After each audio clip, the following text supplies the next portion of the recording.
everybody. Welcome to the Vegas Nation Recap for Friday. It's Sam Gordon and Heidi Fang, and we're going to get you caught up on everything happening with the Raiders ahead of the Sunday contest with the Colts. Again, a very key matchup as we've been stressing all week. Sam, lots of injuries, some updates. What do we know about Trent Brown and Josh Jacobs? Their availability, I'm sure, is what most people are really kind of waiting on pins and needles to find out about.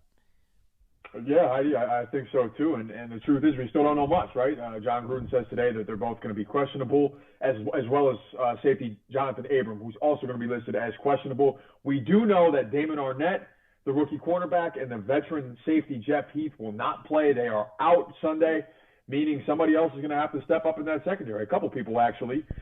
So we'll see what happens there. But obviously the Raiders want Josh Jacobs. They want Trent Brown back. That running game has struggled the last few weeks. And they know that those two guys can help alleviate some of those woes. So definitely something worth monitoring. I expect we'll know more this weekend leading up to the game. And Sam, Marcus Mariota making a comeback perhaps of sorts. I mean, he was there last week as Carr's backup, there again this week as Carr's backup. What does this mean for just the sake of going down the stretch and having him available now for this team? Yeah, I think it's crucial, right? I mean, nobody wants Derek Carr to get hurt. We all know that. But in Marcus Mariota, what you have is a proven, capable quarterback who has taken teams to the playoffs before, who has thrown touchdowns, who has rushed for touchdowns, who has led and orchestrated offenses throughout the course of his career. And maybe he hasn't fulfilled the potential he had when he was the number 2 overall pick in 2015. But he's only 27 years old. He's got a lot of football still left in him. I think we always kind of viewed him as more of a long-term backup once he got healthy, once he got familiar with what Jon Gruden and company wanted to do offensively and schematically. And it would seem that with him being the backup at this point of the season, that he's there. He's where Jon Gruden wants him to be in terms of comfortability, at least knowing that he can run the offense if Derek Carr got hurt. So that bodes well for the Raiders. I mean, he is the highest paid backup quarterback in the NFL, not including Carson Wentz, who just became the backup this week.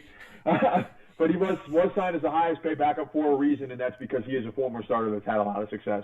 Well, that has to give Jon Gruden some comfortability, because something that he had said today was that he was a little bit tired of contingency plans. Let's hear from Gruden on that. We're running out of safeties. Hopefully Abram can play and stay healthy, something that, he hasn't done. We need him to do that, to be the player that we need him to be. Dallin Levitt's a trained safety. He'll play back there and play well if need be. And we'll have a contingency plan. But, right now we're getting tired of contingency plans, to be honest with you. We've had a lot of defensive players go down, especially in the secondary. And we'll use the next man up, as they all say. But Levitt's a guy we'll be prepared to go to quick. Like we mentioned earlier, Jonathan Abram still in question, Arnette out and Heath out. So, Sam, what are the keys for the game with this particular game in the Colts? Really good defense, strong offensive line. They know what to expect in Phillip Rivers somewhat.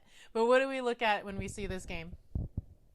Well, I think first and foremost, the Raiders want to get back to running the ball, right? And you don't have to be the Baltimore Ravens per se, but you can't be where you were at the last few games, which is near the bottom of the NFL, rushing for 100 yards or fewer, or rushing for fewer than 100 yards rather, in 3 straight games after having that output in which that 3-game stretch where they led the NFL in rushing over those 3 games previously. So they want to get the running game back going.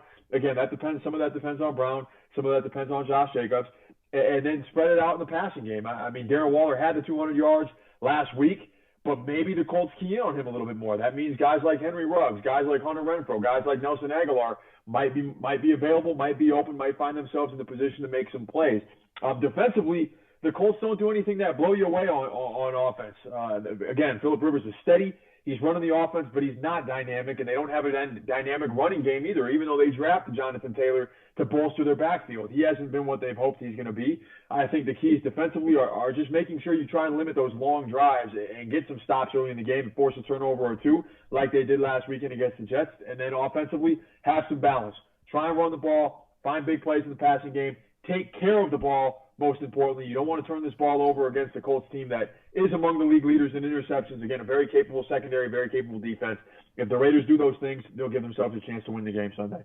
Great breakdown, Sam. Appreciate it as always. And guys, you can find Sam and Cassie Soto on our game day show on Sunday, previewing the game there. I'll be on there as well. Check it all out on Cox Review Channel 14 here in Vegas, 9 a.m. on your pregame show. And we also have everything available on the app, Vegas Nation. Download that today and check out vegasnation.com. For Sam Gordon, I'm Heidi Fang. Thanks for watching.